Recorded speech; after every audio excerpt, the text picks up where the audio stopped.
Hi friends, तर स्वागत आहे तुमचं माझ्या यूट्यूब चॅनलवरती. आणि आज आपण बनवणार आहोत डाळ भात आणि फ्राय मच्छी. खरं तर मी आज सुरमई तळणार होते, पण सुरमई काही मला मिळाली नाही, तर मी सुरमईचा भाव कुप्पा घेऊन आलेले आहे.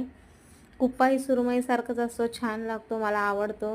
तर अगोदर मी भात बनवून घेतलेला आहे, डाळ पण शिजून झालेली आहे आणि कढई गरम करायला ठेवलेली आहे. तेल टाकून त्याच्यामध्ये डाळीला नंतर मी फोडणी देणार आहे. त्याच्या अगोदर मध्ये मिरच्या, टोमॅटो आणि कोथिंबीर तसंच लसूण टाकणार आहे, त्याच्यामुळे त्यांना साफ करून घेतलेलं आहे.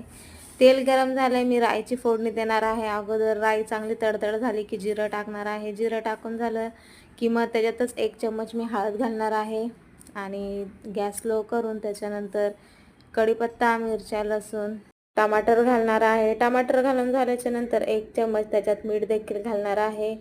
तर तुम्हाला सांगते, मी नेहमी मसाल्यांमध्येच मीठ घालते कारण चांगली चव येते. आणि डाळीत मी ऑलरेडी 1 चम्मच मीठ टाकलेलं होतं, म्हणून 1च चमचा मीठ या मसाल्यामध्ये मी टाकणार आहे. शेवटी कोथिंबीर टाकून घेणार आणि व्यवस्थित त्याला झाकून ठेवणार आहे. मसाला झाकून ठेवल्याच्या नंतर आपण डाळीला थोडंसं फेटून घेऊया, त्याच्यामुळे डाळीच्या गाठी असतील त्या व्यवस्थित निघतील. आणि इकडे पॅनमध्ये देखील तेल गरम झालेलं आहे, तुम्ही पाहू शकता. हा आहे कुप्पा, हा पण चांगला असतो, छान लागतो सुरमईसारखा. तर कुप्पा बनवण्यासाठी मी घेणार आहे 3 ते 4 चम्मच मी लाल तिखट घेणार आहे, 1 चम्मच हळद टाकणार आहे आणि 2 चम्मच मीठ टाकणार आहे. तुम्ही चवीनुसार मीठ घेऊ शकता. त्याच्यानंतर तुम्ही बारीक रवा घ्या आणि रवा आणि तिखट मिठाचं मिश्रण व्यवस्थित मिक्स करा. तुम्ही पाहू शकता, मी अर्धी वाटी रवा घेतलेला आहे आणि ते मिश्रण व्यवस्थित मिक्स करणार आहे आणि नंतर मच्छी फ्राय करायला घेणार आहे. इकडे कढईत देखील टोमॅटो व्यवस्थित मॅश झालेले आहेत, तर आता आपण त्यात डाळ टाकून घेऊया.